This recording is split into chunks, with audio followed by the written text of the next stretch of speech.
Hi, George. You're in good spirits today. I just hung up a new birdhouse in the elm tree.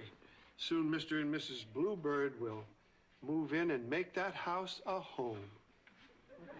Oh, I hate to bring you down, George, but I just saw 2 sparrows eyeing that place. Sparrows? Where's my shotgun? Relax, George. I don't think they're moving in. I think they're a couple of, looky-loos.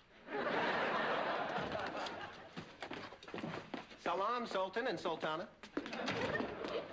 My, Joanna, don't we look chic? Thank you, Michael. I can never get enough of your Arabic wit.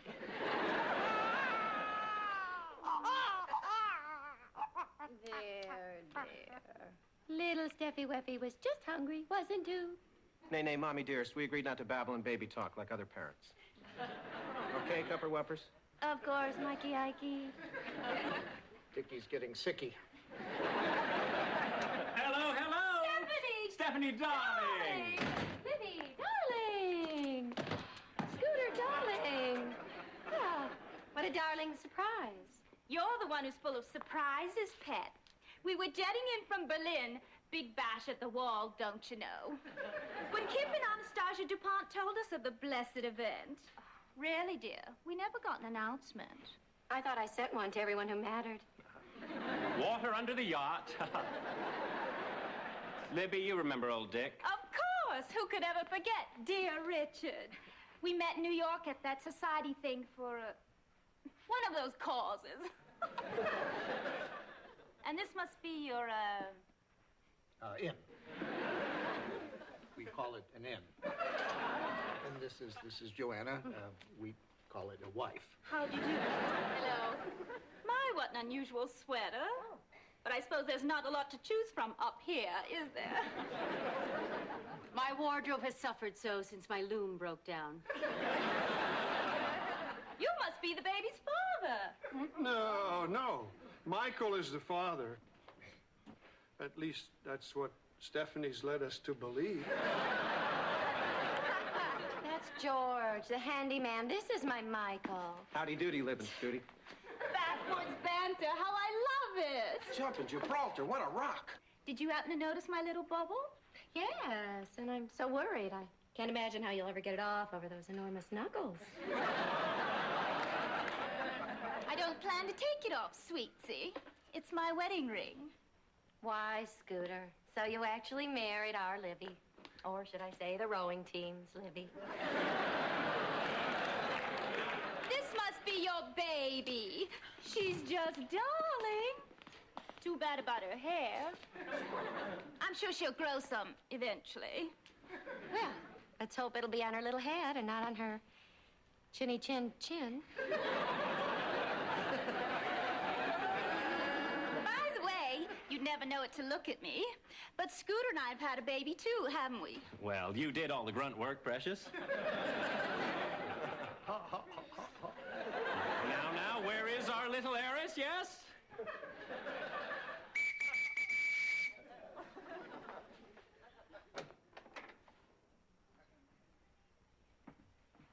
Her name is Tiffany. Isn't she just perfect? Oh. Well, she's a little Zoftic. George, I think Libby was talking about the baby. Oh. I apologize for that Zoftic remark. Excuse me. I'm going outside and shoot some birds. Richard and wife, isn't Tiffy the most beautiful little girl you've ever seen? You're expected to say yes. Yeah, yes. No. Well, she's certainly, definitely on my top 2 list. You're putting Tiffany in the same league with that little bald girl?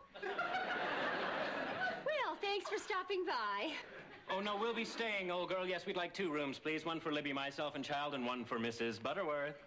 Mrs. Butterworth. I love your maple syrup.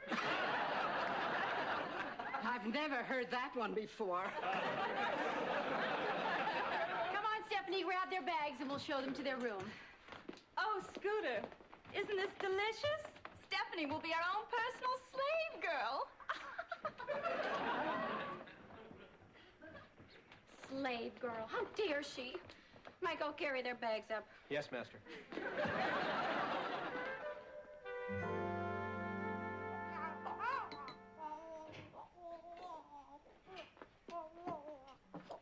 Stephanie, I had no idea you were so good at menial tasks.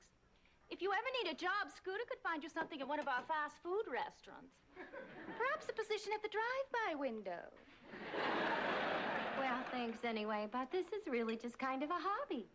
Certainly seems that way to me. Now be sure to treat Mrs. Butterworth well. She's used to having excellent service at home. Well, then she should get back there as soon as possible.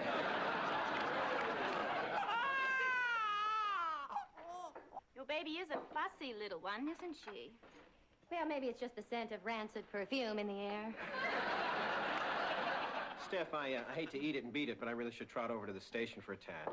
Michael is general manager of WPIV. And our little Steffi owns the station. Really? Our little Tiffany doesn't need to work. Well, our Steffi doesn't need to work either. She just enjoys the pleasure she gets out of pushing people around. I must admit, your Tiffany is pretty, considering. Cattiness looks so ugly on you, Stephanie. So does most of her wardrobe. But I understand your dilemma. Your baby could never be Tiffany's equal. Because her father isn't a blue blood. Well, I may not be officially blue-blooded, but I strongly believe I'm as snobby as the next man. Once a mongrel, always a mongrel. Come along, Scooter. Dear George promised we could watch him fix some things. It's a shame we didn't bring that damn cat of yours along. Here to join us, dear Richard? George is bound to be good for a yuck. I'm pretty much yucked up for the day. Do you think that it's possible that baby Steph isn't as perfect as Tiffany? Because Tiffany was all quiet on the Stratford front while little Steffi was the kid on the River Cry? You can't compare babies. They're both perfect in their own ways. Leave it to Joanna to try to soothe us with a sunny observation. Okay, what ways? Don't ask me. I might slip and say something sunny. Well, Tiffany has, lots of curly hair and adorable dimples and the longest eyelashes. And baby Steph has a chin. Every baby has a chin. Yeah, but, not that pronounced. Michael, Tiffany does have bigger dimples. And gobs of Goldilocks. Peasant, Michael, our perfect baby's bald and pitchy.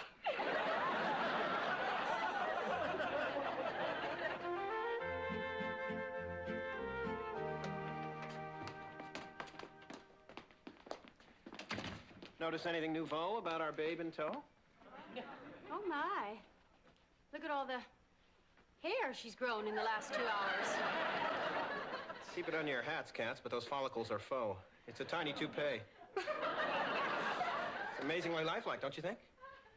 Kind of reminds me of a drooling Ted Koppel. See, I told you we should have gone with the Deborah Norville. Oh, what's the use? We can't even fool these fops. It's not fair. There is a flaw in my ointment. Oh, Michael, we made a terrible mistake. We married for love. Oh, stupid Cupid. There's nothing wrong with marrying for love. Look at us. Oh, stupid Cupid. You realize what this means? Would you mind telling me what the hell you're talking about? We're getting a divorce. Stephanie? Goodbye, Michael. Michael, freeze! You don't have to be so dramatic, Dick Olivier. A simple wait a sec would have sufficed. What are you doing? Don't you listen to us when we're hysterical? We're getting a divorce. I'll try to find a nice lawyer, Steph. I will, too. This is unbelievable. Bet we could find 2 nice lawyers? Justice Jojo's right. We'll settle out of court, Cuppers. You take everything. Deal. Oh, Michael, our marriage is slip-sliding away. I guess now there are 51 ways to leave your lover. That cinches it.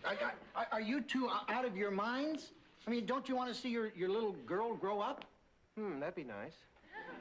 Maybe Chicago's too far. Is there a state that borders Vermont? No, we're surrounded by water. Then I'll rent a houseboat off the coast of Vermont and I'll get a job at an offshore TV station. Farewell, my former wife. I'd ask for a lock of our baby's hair, but thanks to my dorky DNA, she doesn't have any.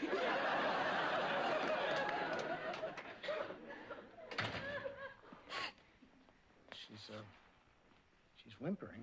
I guess, one of us should say something. Well, you know me and my sunny disposition. I'd probably just make matters worse by cheering her up. Stephanie, we need to talk. Oh, I know what you're thinking. That even though I'm incredibly attractive as a single mother, I'll never get a date. No, that wasn't exactly what Well, get this straight. My eternal love for Michael shall never die, and I swear by all that's holy that I shall never remarry. Why? Do you know someone? Look, I'm about to tell you one of my my long-winded stories. Maybe you better sit down. Maybe I better lie down. Well, when I was a boy, I had a problem similar to yours. I didn't have a baby, of course, but I had a guppy. See, Ethel was a purebred and very beautiful. Like me?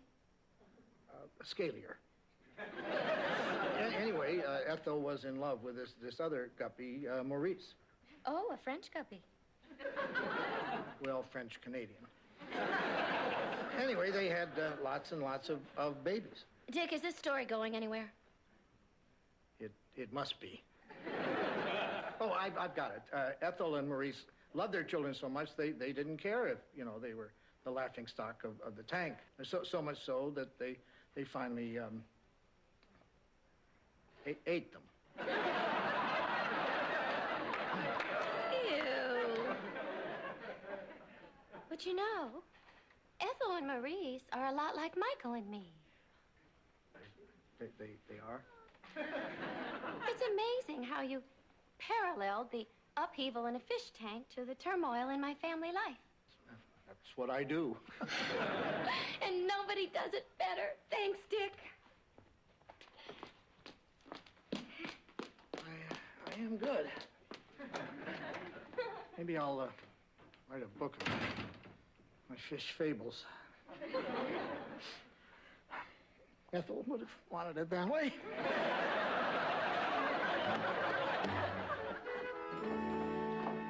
And Ethel and Maurice had lots and lots of kids. Or snacks, as they turned out to be. Egads, the cads. It is a fish-eat-fish world. But what's the drift of this icky tale? Well, in his morbid, long-winded way, Dick was trying to say that fish can be good role models. They ate their children. I would never do such a thing to baby Steph. I mean, though on occasion I may have said I'd like to eat her up, I would never eat her up. Well, what's gotten into Dick? He's losing touch with reality.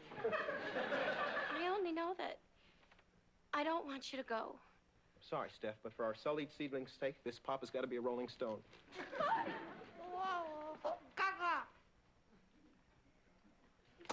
Did I just hear my micro muffin call me Dada? No, Michael, it was Gaga. Oh.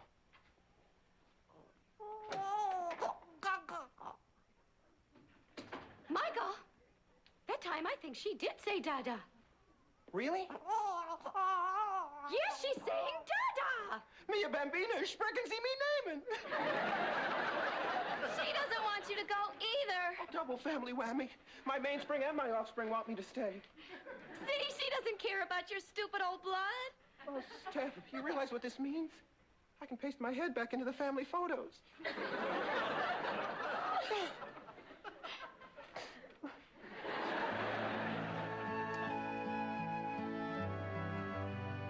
Dick, could Scooter and Libby be making fun of me? They seem to laugh at everything I do. Well, they're probably, laughing with you, George, not laughing at you. But I wasn't laughing. What were you doing, George? Well, I was putting up a no sparrows allowed sign in the new birdhouse, and a dog came by chasing a cat and knocked over the ladder. I tried to grab onto a branch, but there was a beehive attached to it. The bees started stinging me, so I let go and fell into a bramble bush.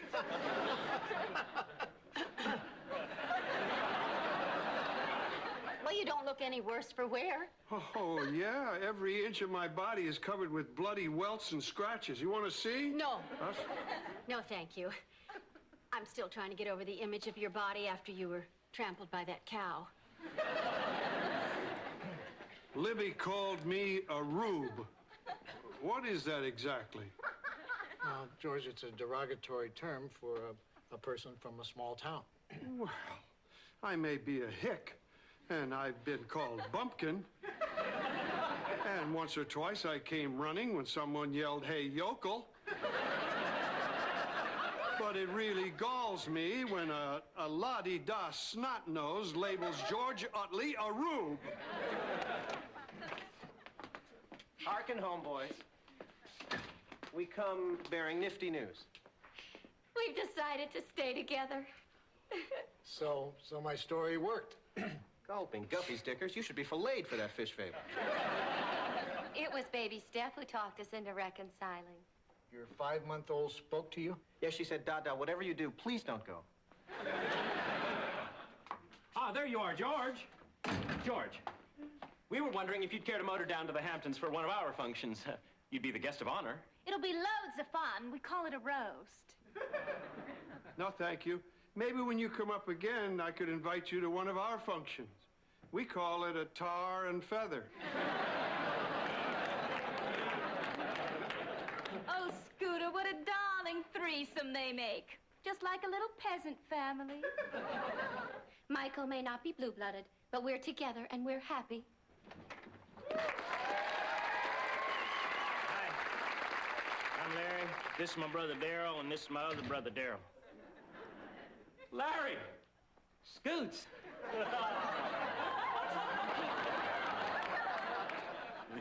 Lovely to see you again, dear Lawrence. I believe the last time was at Leona's I'm Just Wild About Harry and Larry bash.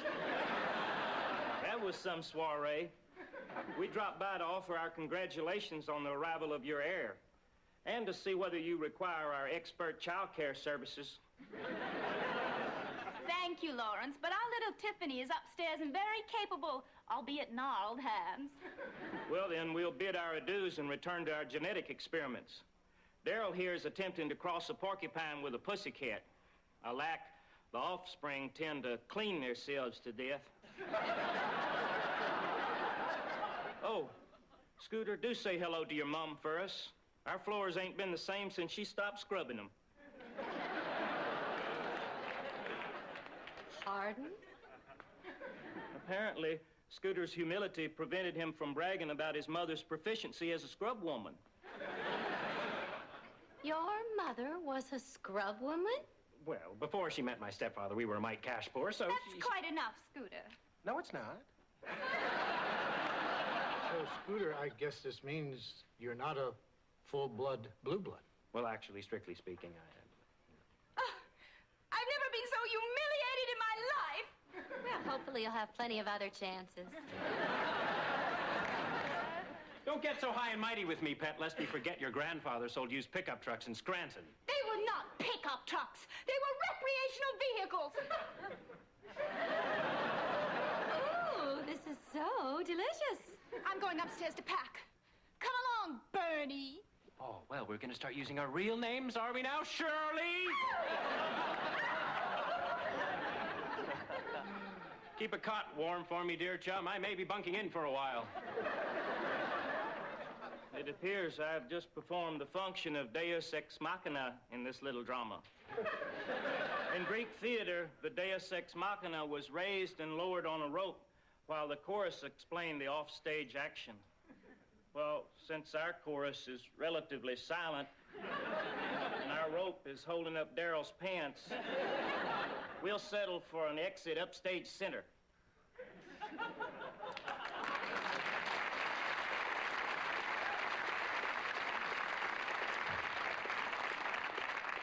Oh, Michael, to think we almost let Bernie and Shirley break up our happy home. I'm reminded of the immortal words of Toni Tennille when she warbled, "Love, love will keep us together." Come, my captain, let us celebrate with a bottle of Dick and Joanna's finest champagne. Or maybe Dick and Joanna's finest tap water.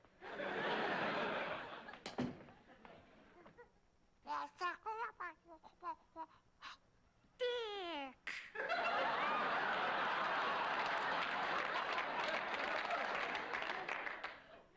Dick.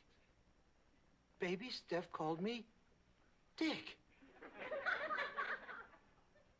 I wonder what she wants.